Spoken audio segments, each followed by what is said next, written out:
Le poste national de la CRTV présente Honneur et fidélité. Le magazine hebdomadaire des forces de défense camerounaises.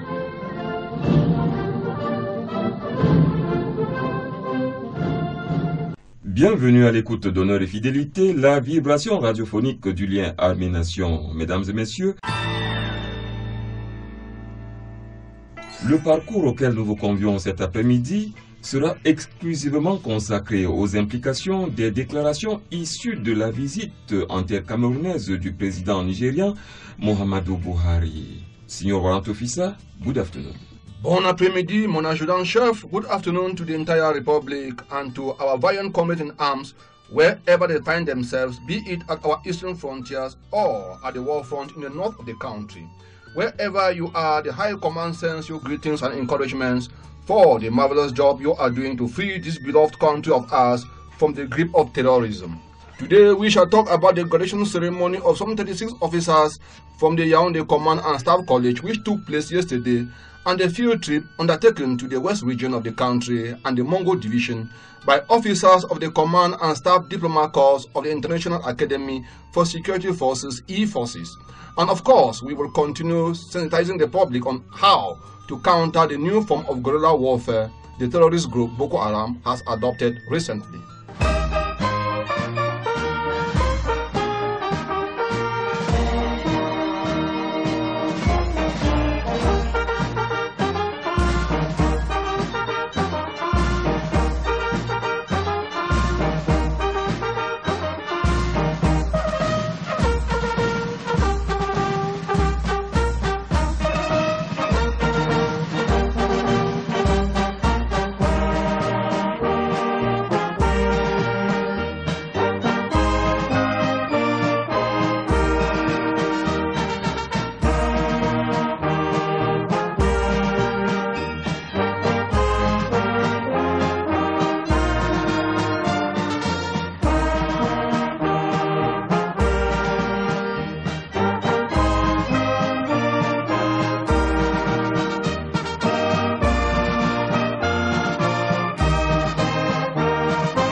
En prélude au développement des articulations de ce magazine, l'éditorial du colonel Didier Badjek.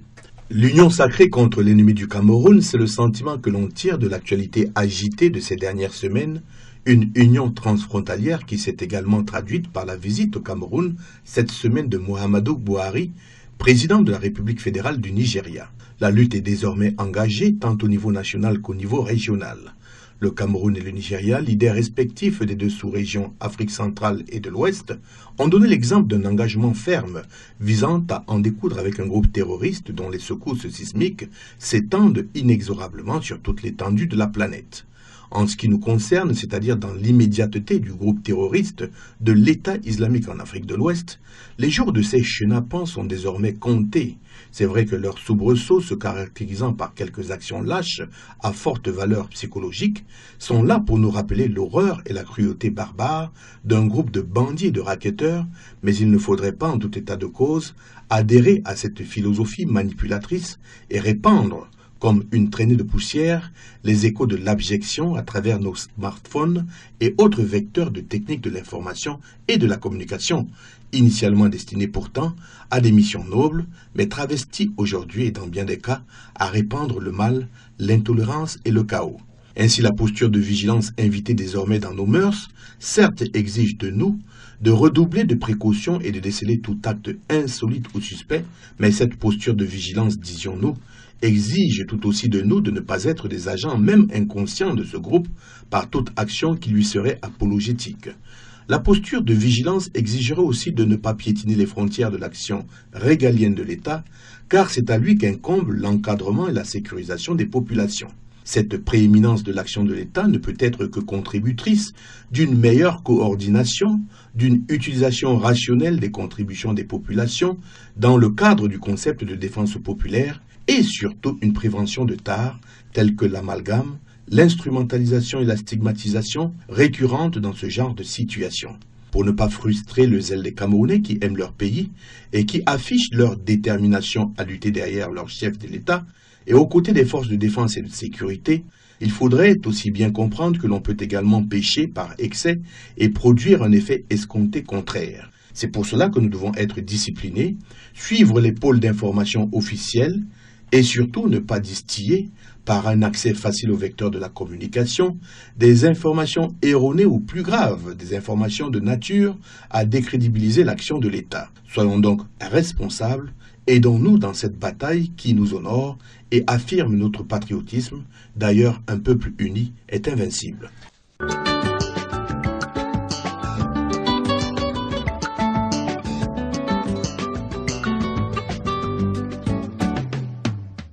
Les dossiers événementiels. Les dossiers événementiels.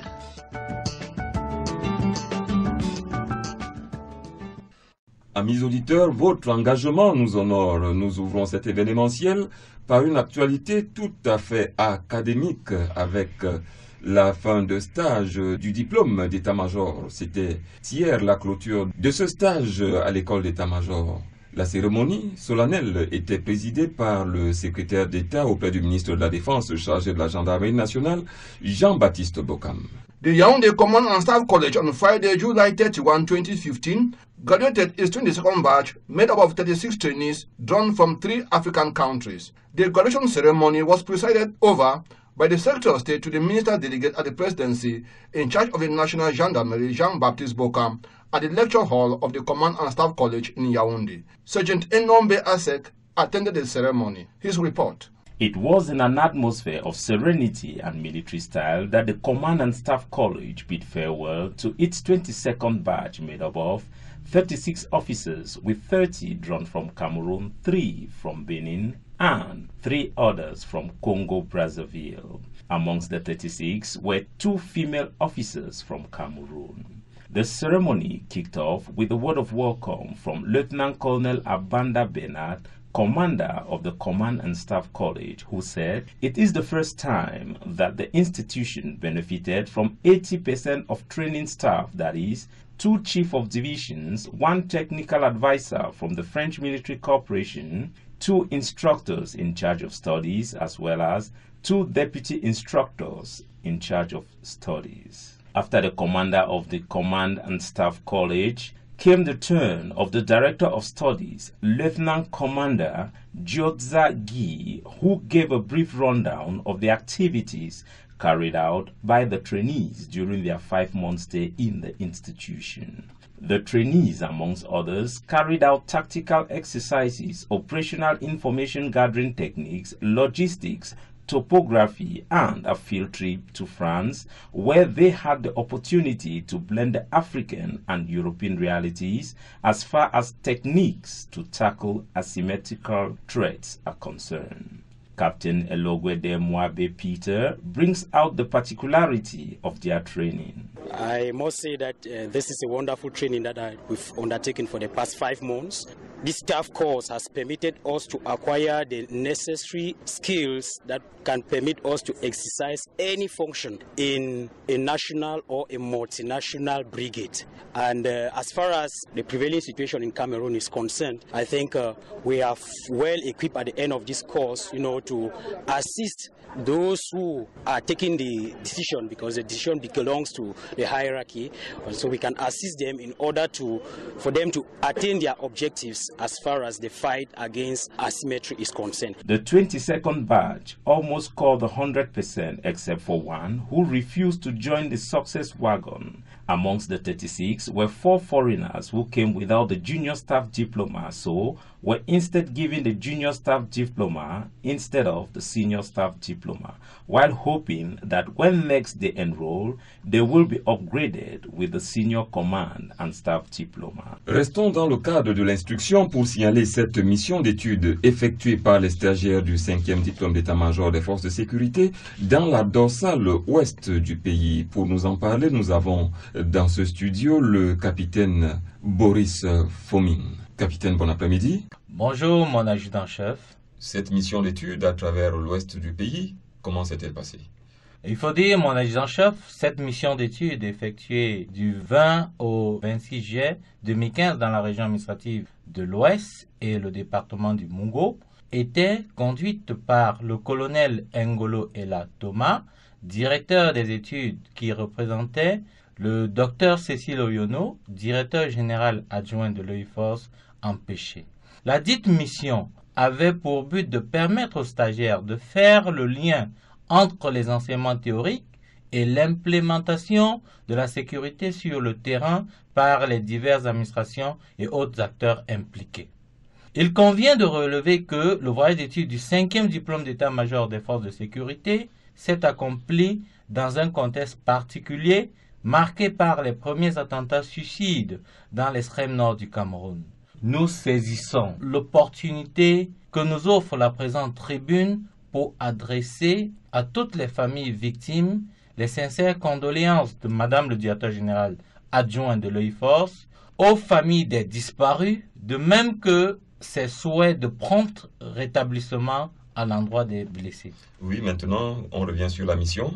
Revenant sur la dite mission, il faut dire qu'elle visait 3 axes principaux, à savoir, premièrement, les structures qui gèrent au quotidien les problèmes de sécurité, notamment pour le volet administratif, les services du gouverneur de la région de l'Ouest, du préfet du Mungo, du délégué du gouvernement près la communauté urbaine de Bafoussam, pour le volet force de l'ordre, de la délégation régionale de la Sûreté nationale de l'Ouest, de l'état-major de la Légion de gendarmerie de l'Ouest, et pour le volet appui et soutien aux forces de maintien de l'ordre, le secteur militaire numéro 9, du bataillon des troupes aéroportées de Koutaba, du régiment d'artillerie sol-sol de Konsamba.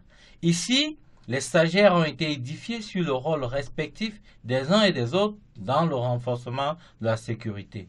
Ensuite, il y a eu les entreprises économiques telles que les brasseries du Cameroun, la savonnerie SOC, la société des provenderies du Cameroun, la société Prolec, les domaines de Pepemoun dans le Noun.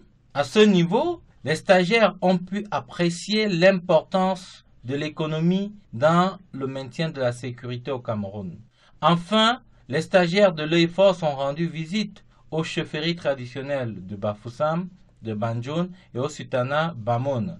Ici, les officiers élèves du 5e diplôme d'état-major des forces de sécurité ont compris que la chefferie traditionnelle demeure un levier indispensable pour la lutte contre l'insécurité au Cameroun. Et s'il fallait faire une conclusion, un résumé de ce déplacement, qu'est-ce qu'on peut en retenir? On peut dire, mon adjudant-chef, en définitive, que cette mission d'étude a permis aux stagiaires du 5e diplôme d'état-major des forces de sécurité de confronter les connaissances acquises en salle avec les réalités du terrain, d'avoir une bonne vision des capacités opérationnelles réelles des unités sur le terrain et parfaire leur connaissance des forces de sécurité camerounaises, de mieux connaître les organismes qui concourent à la fonction sécurité, de comprendre les enjeux et les opportunités de la collaboration, de situer la région de l'Ouest sur la carte du Cameroun, de découvrir et apprécier la diversité et la richesse culturelle et traditionnelle camerounaise. Actuellement, en pleine période d'examen final, le 5e diplôme d'état-major des forces de sécurité, qui constitue l'un des niveaux d'enseignement supérieur des forces de sécurité à l'EUFORCE, arrivera au terme de sa formation en fin août 2015, après avoir traversé l'épreuve capitale des soutenances de mémoire. Capitaine Fomin, Honneur et Fidélité se réjouit de vous avoir compté parmi les siens en cet après-midi. Bon après-midi et bonne fin de semaine à vous. Bon après-midi, mon adjudant-chef, et à la semaine prochaine.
Avant que d'ouvrir le dossier concocté par notre rédaction, vous revenez, Signor Warrant-Officer, sur les faits marquants de l'actualité sécuritaire, notamment ces autres attaques suicides qui ont meurtri la ville de Maroua, faisant une vingtaine de morts ainsi que de très nombreux blessés. The town of Maroua was victim of another kamikaze bombing, this time at the Pont-Vert, an area frequented by so many persons of different sexes, either for leisure or commercial activities. This time around, close to 25 people were killed by a blast in a drinking spot, while some 85 others were injured. Altogether, since the suicide bombers first hit Fotokol and Maroua, close to 55 of our citizens have lost their lives and several others wounded, with some maimed for life. Before the 7:45 p.m. Saturday kamikaze attack in Maroua, we had earlier in the afternoon during last week's edition of this program been sensitizing the public on the role each and every one is expected to play in the war against the terrorist group Boko Haram, who have resorted to another form of warfare with the population being their target. Despite the quick cessation of the attacks, the population must not relent in the collective fight, but double efforts aimed at fishing out elements of Boko Haram wherever they find themselves. We have said it many a time over this program that the war against Boko Haram is not classical or conventional. It is asymmetric as the enemy is unidentified. The enemy erupts from nowhere and easily emerges into the population after an operation. Winning this war entails winning the hearts of the people. Some members of the population know these terrorists and can therefore be a great source of information to defense and security forces. Mon Adjutant-Chef, the military has therefore to work and win the confidence of the masses. This can only be achieved through the exemplary behavior of defense and security forces in the field. It is only when the military can guarantee the population of no retaliation, intimidation or brutality that the population will provide information that can help in tracking down the terrorists. Emphasis now should be on vigilance by defense and security forces and the population in order to give them no hiding or breathing space all over our national territory. This will surely be the last straw that will break the back of Boko Haram. Collaboration between the population and defense and security forces is already yielding fruits as 3 boys in possession of a bag filled with explosives have been picked up in Maroua on their way from Givitik. 2 communiqués officiels dans ce magazine. D'abord, le ministre délégué à la présidence chargé de la Défense qui communique. Les officiers dont les noms suivent sont déclarés définitivement admis au concours d'entrée à l'École supérieure internationale de guerre pour l'année académique 2015-2016 et classés par ordre de mérite. Il s'agit de commandant Yabit Yannick, capitaine de corvette Diosagi, commandant Bako Fils, lieutenant-colonel Benjamin Anglade, commandant Essa Messo Otoma, chef d'escadron Léoué Denis, lieutenant-colonel Fouman Thierry, chef de bataillon Foula Martial, lieutenant-colonel Aboui Véronique, lieutenant-colonel Zéo Lamalui, lieutenant-colonel Nsomombo Martin, chef de bataillon Moussa, chef de bataillon Vebewole Janvier, capitaine de corvette Nkoto Petit Paul, le chef de bataillon Evina Elemba Jean-Baptiste et commandant Mekole Ngula Jean. Cet autre communiqué, celui-ci du général de brigade commandant le Corps national de sapeurs-pompiers qui porte à la connaissance du public que le Corps national de sapeurs-pompiers organise du 27 juillet au 28 août 2015 une formation à la prévention et au secours civique de jeunes sapeurs-pompiers, formation destinée aux enfants âgés de 6 à 16 ans. La formation se déroule à Yaoundé, au Centre national d'instruction, au quartier Nlonkak, et au poste de commandement du 10e groupement de sapeurs-pompiers à Mimboman, à Douala, au poste de commandement du 20e groupement de sapeurs-pompiers à Ngodi, à Garoua, au poste de commandement du 30e groupement de sapeurs-pompiers, au quartier Sode Coton. Le dossier d'inscription est constitué d'une demande timbrée adressée à Monsieur le général de brigade, commandant le Corps national de sapeurs-pompiers, d'une photocopie de l'acte de naissance, d'un certificat médical et des frais d'inscription s'élevant à 3 000 francs CFA.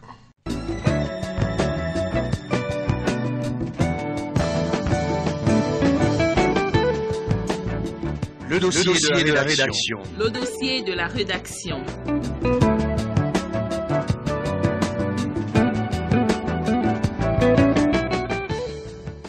La lutte contre la secte terroriste Boko Haram dans le pourtour du bassin du lac Tchad vient d'enregistrer un tournant à tout le moins décisif Ceci à la suite du séjour en terre camerounaise du président de la République fédérale du Nigeria, son Excellence Muhammadu Buhari. De très nombreux espoirs étaient en effet fondés sur une rencontre entre les chefs d'État de nos deux pays, premières victimes de l'orgie sanguinaire du Boko Haram.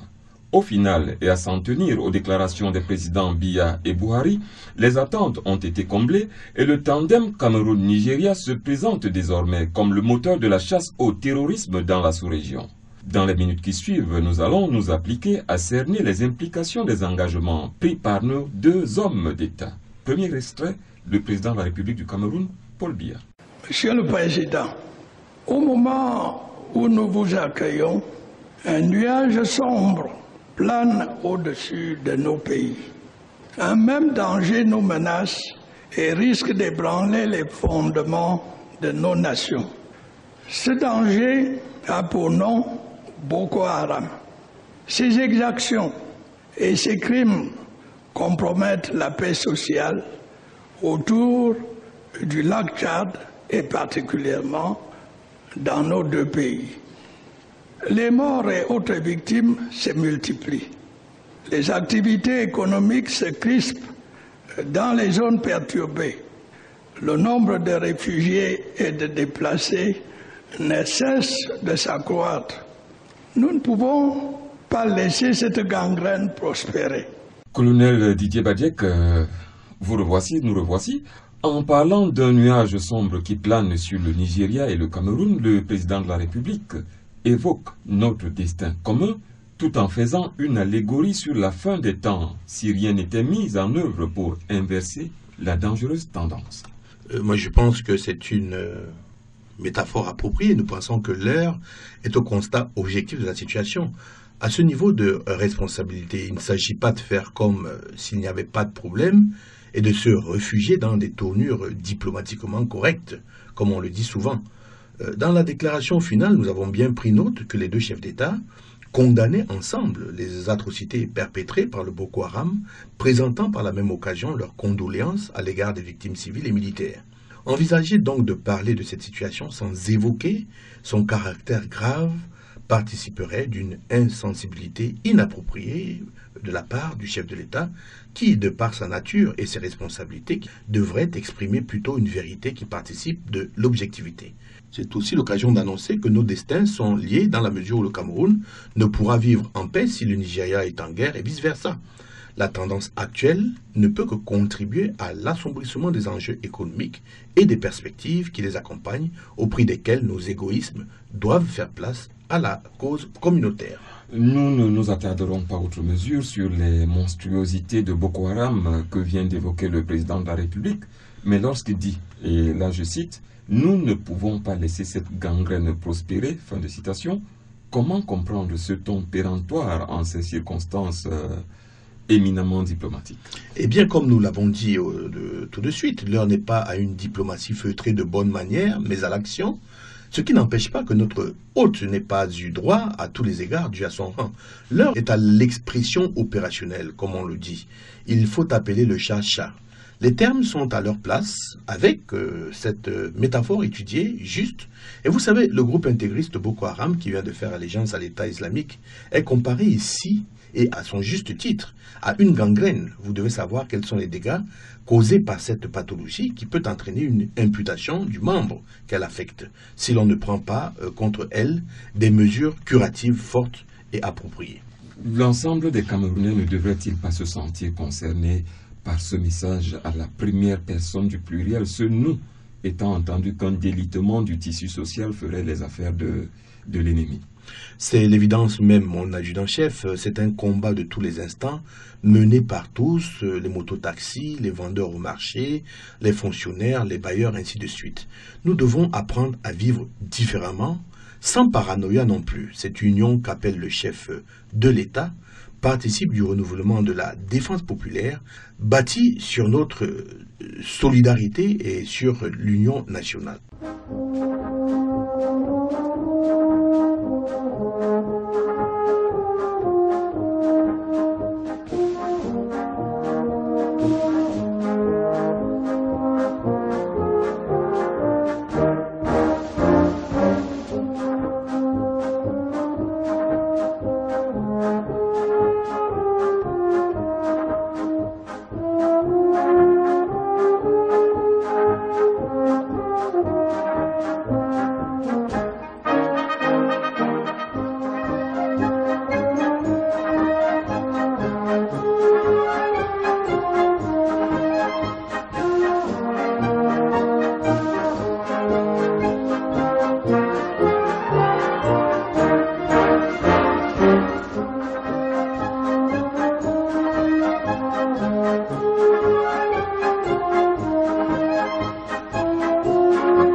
mutualiser nos moyens, conjuguer nos forces, partager nos expériences. Et je sais votre détermination à mettre un terme sur le sol nigérian aux activités de Boko Haram et à coopérer avec les autres pays touchés. Je salue donc à leur juste valeur vos initiatives sur ces sujets. Dans cette lutte juste et noble, vous pouvez compter sur l'engagement total, constant et sans faille du Cameroun. Notre intransigeance n'a d'égal que notre détermination à faire vivre nos populations dans la quiétude et la paix qu'elles ont toujours connues jusqu'à des temps récents. Colonel Didier Badiak, le président de la République insiste aussi, dans l'extrait qu'on vient de suivre, sur la mutualisation des moyens et le partage d'expériences.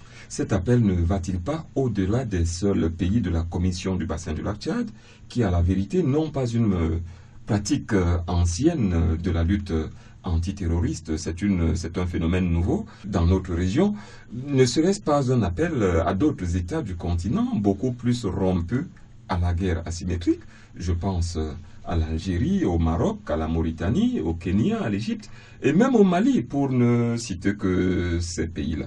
Une passerelle dans ce sens n'est-elle pas prévisible, n'est-elle pas utile, nécessaire? Nous pensons que nous sommes receveurs de toute bonne contribution. J'aurais appris par exemple par le canal La TV d'hier que l'Algérie se portait volontaire quant à nous apporter sa contribution partant de sa longue expérience contre le terrorisme. Oui, l'Algérie qui a eu à combattre le GIA, le groupe islamique armé, le GSPC, le groupe salafiste pour la prédication et le combat, et dernièrement le groupe de, je crois, Mokhtar Ben Mokhtar, tout à fait, avec la prise d'otage d'In Amenas. C'est ça, vos éléments sont à jour. Et bien, toutes ces contributions sont les bienvenues. Mais l'on ne va pas passer le temps non plus à recevoir des idées, il faut passer à l'acte. Nous avons déjà fait l'expérience avec un certain succès de la défense contre cet ennemi le long de nos frontières, et nous n'allons pas tarder à trouver la bonne mesure de cette lutte au niveau intérieur. C'est vrai, nous réveillons comme dans un mauvais film, notre pays étant habitué à la paix, la quiétude, et du jour au lendemain, il se trouve confronté à un tel degré d'insécurité. Les femmes vont au marché avec une certaine peur. Aujourd'hui, tenez, la mienne me faisait état de la grande suspicion qui sévit désormais dans les méandres, les dédales du marché. Mais ce n'est ni pire qu'en Syrie, en Irak ou au Yémen, sans être une raison suffisante pour que l'on mérite cela. Raison de plus pour s'y mettre tous et participer à cette grande croisade appelée de tous les vœux par le chef de l'État, chef des armées. Nous avons aussi noté cette déclaration apologétique du président de la République envers l'action de son homologue nigérian. Une déclaration qui semble confirmer de nouvelles perspectives. Comment cela devrait-il se traduire sur le champ de la sécurité qui est notre domaine d'action, d'autant que le chef des armées parle de la guerre contre le Boko Haram comme d'une lutte juste et noble? Eh bien, mon adjudant-chef, nous n'allons pas commettre d'imprudence pour nous lancer dans le constat d'un quelconque printemps entre les deux pays sur le plan politique. Vous avez abordé un plan sécuritaire qui nous intéresse. Toujours est-il que l'image de relations apaisées et exemplaires retrouvées pèse plus et est beaucoup plus réaliste de relations nécessairement optimistes qui surplombent l'horizon météorologique entre le Nigeria et le Cameroun. Le Nigeria est le principal partenaire économique du Cameroun et le Nigeria a absolument besoin du Cameroun qui, à son tour, pourrait trouver dans ce pays un immense pôle d'écoulement de ses ressources. Alors c'est Karl von Clausewitz qui disait qu'il n'y a pas d'amitié entre les peuples, mais il n'y a que des intérêts. Et justement, même si ce ne serait que pour des intérêts, nous nous devons d'avoir des relations exemplaires. Mais en dessus de ces intérêts, par exemple, économiques, il y a cette mixité culturelle, deux peuples imbriqués l'un dans l'autre, qui entretiennent un flux migratoire très dynamique, et tout cela réuni, eh bien, c'est suffisant pour que la coopération sécuritaire se renforce. Malheureusement, nous avons encore surpris quelques analystes en train d'évoquer comme point saillant de leur argumentaire cette fameuse question du droit de poursuite. C'est assez pénible de voir des questions revenir comme ça, comme une rengaine, une rhétorique un peu usante. À leur décharge, on pourrait évoquer qu'ils ne sont pas des spécialistes, des professionnels de la chose. Oui, mais quand même, vous croyez que des chefs d'État de cette envergure n'ont pas mieux à faire que de s'intéresser aux aspects stratégiques militaires? Je me permets de rappeler qu'à ce niveau, il s'agit de discussions d'un niveau politico-stratégique ou diplomatico-stratégique très élevé. Cet autre aspect, qui est une question d'ordre stratégique militaire, non moins négligeable à ce niveau, va traduire la volonté politique des deux chefs d'État. Et d'ailleurs, la mise en œuvre de la force multinationale mixte est déjà en elle-même un droit de poursuite, puisque les contingents qui la constituent proviennent de différentes nationalités et qui appartiennent aux pays du bassin du lac Tchad, et ont quand même une vocation d'intervenir partout sur les territoires dédiés par chaque État à leur espace opérationnel. Je voudrais même dire que cette question me semble dépassée. Peut-être que cela n'aura pas été dit dans des termes explicites, alors compréhensibles de tous. Mais avant de poursuivre, colonel Didier Badjek, penchons-nous un instant sur ce qui pourrait constituer l'un des atouts décisifs dans la lutte contre le Boko Haram. Il s'agit du renseignement dont le partage est capital. En tout cas, c'est l'avis de l'ancien de vaisseau de 2e classe, Lucien Niébelébolo. Mon adjoint-chef, dans le communiqué conjoint sanctionnant la visite d'amitié et de travail entre les présidents Paul Biya du Cameroun et Muhammadu Buhari du Nigeria, le renseignement a été mis en relief pour une meilleure coordination des opérations en vue d'éradiquer les atrocités perpétrées par les illuminés de la secte intégriste Boko Haram. Avant toute analyse, le bon sens nous commande de définir ce que c'est que le renseignement militaire. En clair, il se conçoit comme cette discipline qui se concentre sur le recueil, l'analyse et la diffusion d'informations sur l'activité de l'ennemi, ses moyens, ses méthodes, son terrain d'action et tout domaine pouvant présenter un intérêt militaire. D'ailleurs, selon Sun Tzu, un général chinois, dans son ouvrage intitulé « L'art de la guerre », une armée sans agent secret est un homme sans yeux ni oreilles. C'est dans cette logique d'avoir les yeux et les oreilles partout et surtout de partager les choses vues et entendues, c'est dans cette logique, disons-nous, que les chefs d'État se sont engagés afin de venir à bout des terroristes. Dans les opérations militaires actuelles, les activités de renseignement interviennent à tous les niveaux et sont une condition importante de leur réussite. Il est évident que le contexte de sécurité et d'ordre public actuel au niveau du bassin du lac Tchad est de plus en plus menacé par les exactions de Boko Haram qui ne sont plus menées uniquement au niveau des frontières, mais aussi dans les villes avec les attentats suicides. D'où la nécessité de recourir au renseignement pour obtenir les informations utiles concernant l'ennemi afin de le neutraliser à temps. Ainsi dit, la recherche d'informations sur ces activités devient une urgence hautement signalée que les excellences Paul Biya du Cameroun et Muhammadu Buhari du Nigeria ont identifié. Le dit renseignement permettra également aux forces de gagner en temps tout en économisant les moyens. Sans nul doute, l'appel lancé par les présidents camerounais et nigérians en faveur de la mutualisation des forces portera des coups décisifs à Boko Haram. Toutefois, aucune armée ne peut gagner une guerre en ayant sa population à dos. Les populations devraient donc se sentir concernées par cette nouvelle donne que les deux chefs d'État viennent d'impulser. Car un serpent que l'on garde dans sa poche finira par mordre son maître.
Dès que la menace terroriste s'est fait sentir à notre frontière, j'ai pris d'importantes mesures pour renforcer les capacités d'action de nos forces de défense et de sécurité. Ces mesures sont venues s'ajouter à une coopération internationale exemplaire et dynamique que nous saluons aujourd'hui. Elles ont rencontré la belle solidarité des pays amis et frères comme le Tchad, le Niger. Elles ont été et demeurent portées par notre peuple, solidaire et unanime. Comme je l'ai déjà exprimé à d'autres occasions, et nous en convenons tous, le terrorisme est aujourd'hui une menace globale. Seule une riposte globale pourrait en venir à bout. Il y va du devenir de nos États, de la prospérité et du bien-être de nos populations et, je dirais, de la paix dans le monde. Signor Warrant-Officer, c'est certainement l'occasion ici de faire un résumé des mesures prises par le président de la République dès l'irruption du Boko Haram sur notre sol. As soon as the terrorist group Boko Haram started carrying out incursions into Cameroonian territory, the head of state and commander of the Defense Forces, President Paul Biya, signed a series of decrees reorganizing the territorial command. The outcome of this was the splitting of the former 3rd Joint Military Region into two, giving birth to the 4th Joint Military Region with headquarters in Marwa. The hitherto existing 3rd Gendarmerie Region was equally broken into two, carving out a 4th Gendarmerie Region with its command post implanted in Marwa. A Gendarmerie Legion was created at the Logon and Shari Division. The 11th and 32nd Motorized Infantry Brigades saw the light of day with headquarters in Eboloa and Gaundere respectively. For strategic reasons, the 32nd Motorized Infantry Brigade was redeployed to Kuseri in the Logon and Shari Division and became known as the 41st Motorized Infantry Brigade. Recently, the 21st and 22nd Motorized Infantry Brigades were activated with their command posts in Boya and Bamenda, respectively. The head of state continued the endeavor which he began in 2001 through military reforms aimed at equipping, rejuvenating, professionalizing and modernizing the defense forces. The operational capacity of the defense forces has been greatly enhanced through the recruitment of young Cameroonians into the various components of the defense forces and the acquisition of modern and sophisticated weapons. Colonel Tiki Badjek, parlant de la solidarité internationale qui s'est tissée autour de nous dans notre lutte acharnée contre le terrorisme, quel bilan peut-on dresser de cette solidarité à ce jour? Eh bien, cette solidarité s'est traduite par des actions multiformes. Déjà, il y a une condamnation quasi unanime des grandes chancelleries concernant les exactions du groupe terroriste de l'État islamique en Afrique de l'Ouest et des marques de soutien, ce qui constitue un élément moral extrêmement important. Il y a des soutiens sur le plan tactique, des soutiens multiformes, à commencer par la fourniture du renseignement, la formation, l'acquisition d'armements de nouvelle génération, des dons de matériel et équipement militaire. Il y a cet appel à contribution réitéré par les Nations Unies aux différents bailleurs, soutien de santé apporté par la Croix-Rouge et certaines ONG sans occulter, non plus l'action des Nations Unies pour les réfugiés. Il y a aussi l'action des médias internationaux, même s'il faut regretter à ce niveau quelques appréciations quelque peu erronée de la situation. Et je pense pour ma part que c'est une manifestation solide de solidarité qu'il faudrait consolider et accroître peut-être, mais il faut le dire, qui fait suite à la maîtrise du sujet par le Cameroun, par le professionnalisme de son armée et la légitimité du combat qu'il mène. Je vous invite une fois de plus à retrouver quelqu'un d'autre, Joseph Dieudonné Insida en l'occurrence, qui nous propose un aperçu de ce qui a déjà été réalisé dans le cadre de l'espace CBLT en vue de mener de concert la guerre au terrorisme, notamment la mise sur pied et l'opérationnalisation de la force mixte multinationale. Tout semble désormais fin prêt pour le déploiement de la force mixte multinationale dans le bassin du lac Tchad. En effet, le commandant de la dite force, le général nigérian Ilia Abba, jusqu'alors chef des opérations militaires dans l'état du Delta au Nigeria, a été nommé lors de la visite d'amitié et de travail que Muhammadu Buhari, chef de l'état du Nigeria, a achevé avant-hier en terre camerounaise. La nomination du commandant de la force mixte multinationale est l'une des résolutions adoptées lors du sommet extraordinaire des chefs d'État et de gouvernement de la Commission du bassin du lac Tchad et le Bénin, sommet tenu le 11 juin 2015 à Abuja, la capitale nigériane. Outre cette résolution, les chefs d'État et de gouvernement de la CBLT et le Bénin avaient décidé que le commandant en second de cette force serait de nationalité camerounaise et le chef d'état-major tchadien.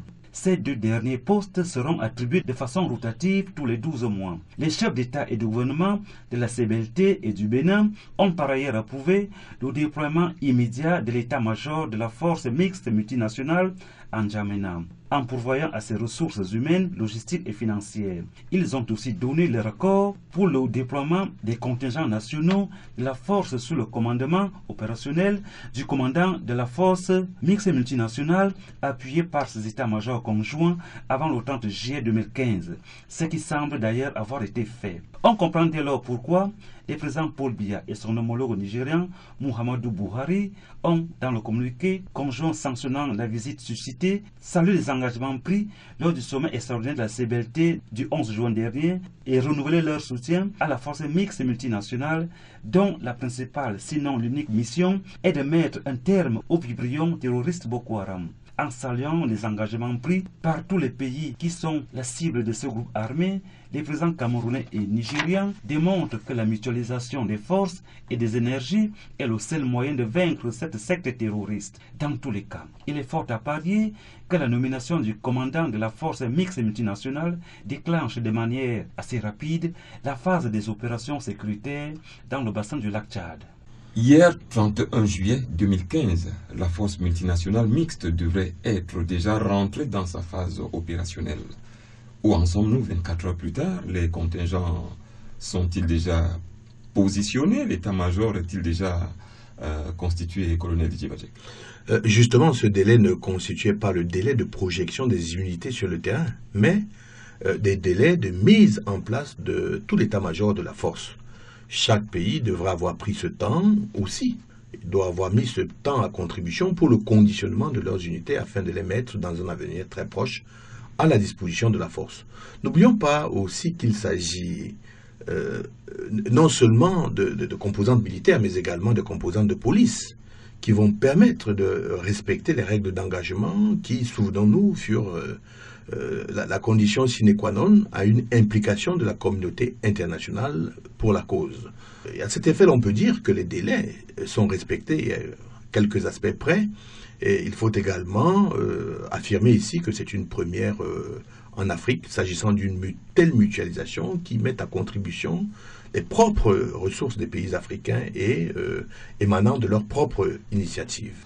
Parlons à présent des implications sociologiques de l'irruption du terrorisme sur notre sol, pour dire qu'il est de coutume dans nos communautés de mettre de côté nos dissensions lorsque survient le malheur, le temps d'y faire face tous ensemble.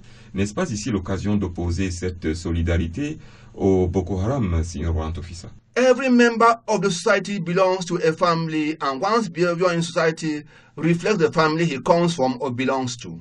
A child brought up in strict discipline and the law is more likely to grow up as a good citizen, whereas his counterpart, raised in a laissez-faire system, is likely to fall beyond the mark. This and more will be the content of the following write-up by Captain Mata Ewome Medan. Having close family ties creates individuals with stronger civic virtues who are less likely to lie and cheat. Building a successful family is like building a home. Both need a plan. A successful family based on unity and love takes careful planning, but it's worth every moment. The best way to be organized as a family is to hold weekly family discussions.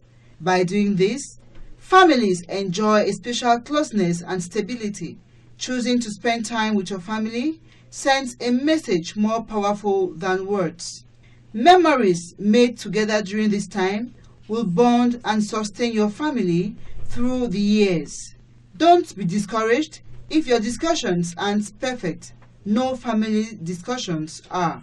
Do your best and congratulate yourselves on participating in an activity that will bring your family closer together. Strong family ties play a vital role in the well-being of every family member.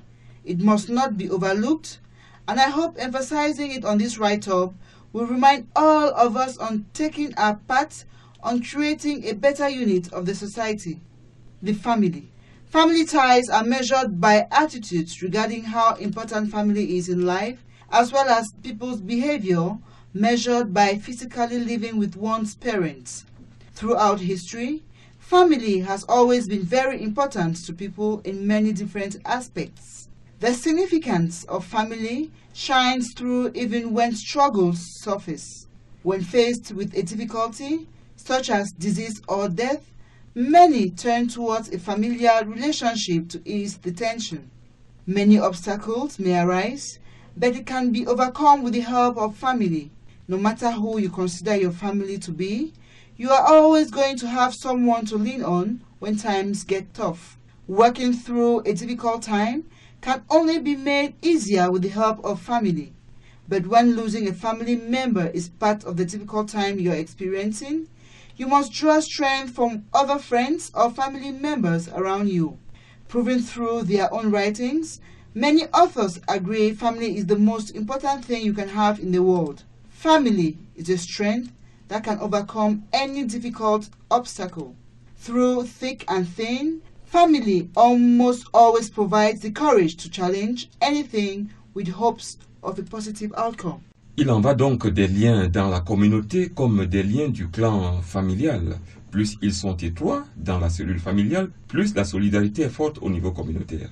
Colonel Didier Badjek, cette solidarité, cette unité de vision souhaitée se ressent-elle à travers les médias dont on connaît le pouvoir sur l'opinion, sur les mentalités? Ah, mon adjudant-chef, je veux dire que les médias restent toujours une très grande préoccupation. On a beau appeler à la retenue au regard de la sensibilité de la question, mais l'on se heurte souvent de l'inconscience, voire à un manque de professionnalisme. C'est vrai que nous ne sommes pas habitués à cette communication d'un tout autre genre, mais il faut faire attention. Vous captez une radio au hasard, toutes les émissions sont braquées sur la question, on n'entend que ça, bref, de l'hypermédiatisation où il se joue malheureusement des partitions savantes d'amalgame, d'injures, de stigmatisation, bref, tout ce qu'il ne faut pas faire. Nous jouons parfaitement le plan des terroristes et sommes utilisés comme vecteurs de leurs objectifs. Je vous donne un exemple simple et je pense que nous l'avons survolé comme ça la semaine dernière. Je vous pose la question de savoir qui a posté la photo de la fillette avec des charges sur les reins.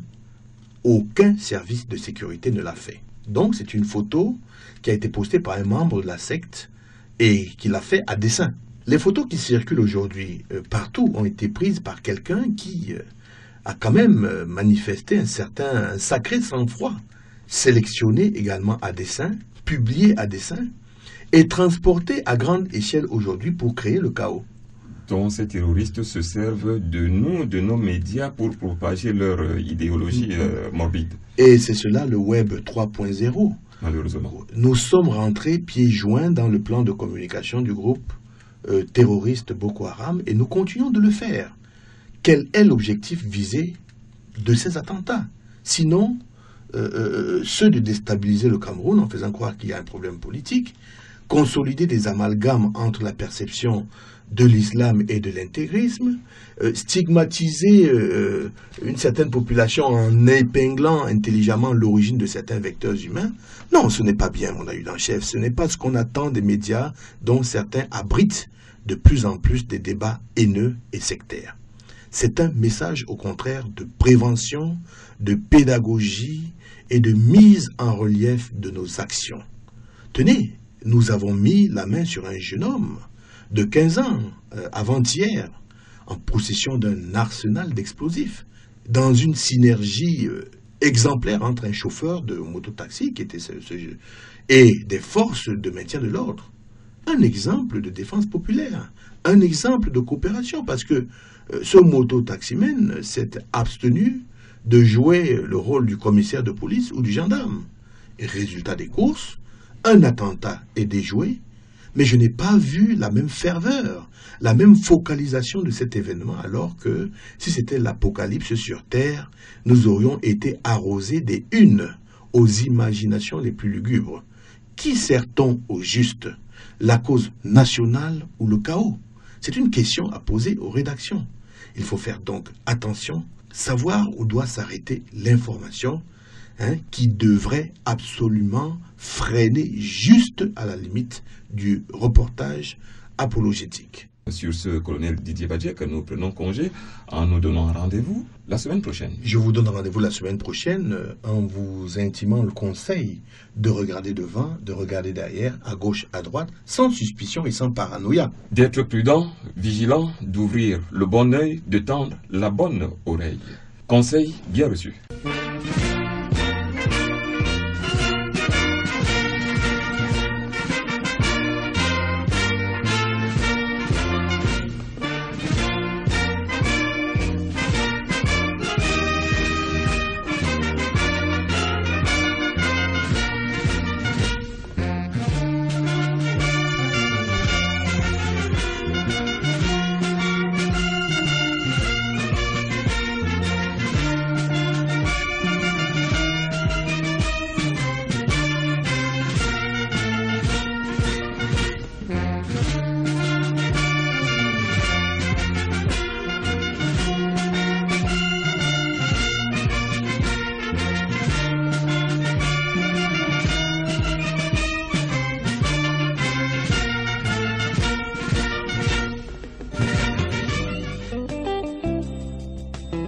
Dear listeners, we are about rounding up this program for today, in which we talked about the graduation ceremony of 36 officers from the Yaoundé Command and Staff College, the field trip undertaken to the west region of the country, and the Mongo division by officers of the Command and Staff Diploma Course of the International Academy for Security Forces E-Forces, and continued sensitizing the public on how to counter the new form of guerrilla warfare the terrorist group Boko Haram has adopted recently. Please join us next week for another edition of Honneur et Fidélité. Until then, we wish you all a happy weekend. Bye bye and continue to be vigilant.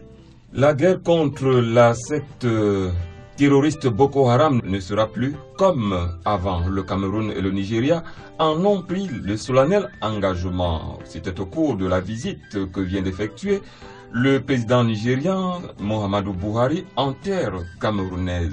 Mesdames et messieurs, c'était l'essentiel de ce programme qui s'achève. Un programme pour le service duquel il y avait dans ce studio et autour de ce plateau le colonel Didier Badjek, capitaine Martha Ewome Medan, le capitaine Boris Foming de l'E-Force, l'ancien de vaisseau de deuxième classe Lucien Nyebelebolo, Senior Warrant Officer Fidelis Kimbimbe, Sergeant Enombey Asek et Joseph Dieudonné Menyong-Sida, le compagnon civil rompu aux grandeurs de nos servitudes. Montage et mixage étaient assurés par le sergent-chef Luc Macmagia. À ce microphone de présentation, nous étions Senior Warrant Officer Kwe Michael Gay et moi, l'adjudant-chef Frédéric Massogi. Comme tous les samedis, nous avons goûté le plaisir de votre compagnie. Merci de nous revenir encore samedi. Donc, à samedi, et d'ici samedi, mesdames et messieurs, portez-vous bien. Honneur et Fidélité, édition 30 de l'an 2015. Stop et fin. C'était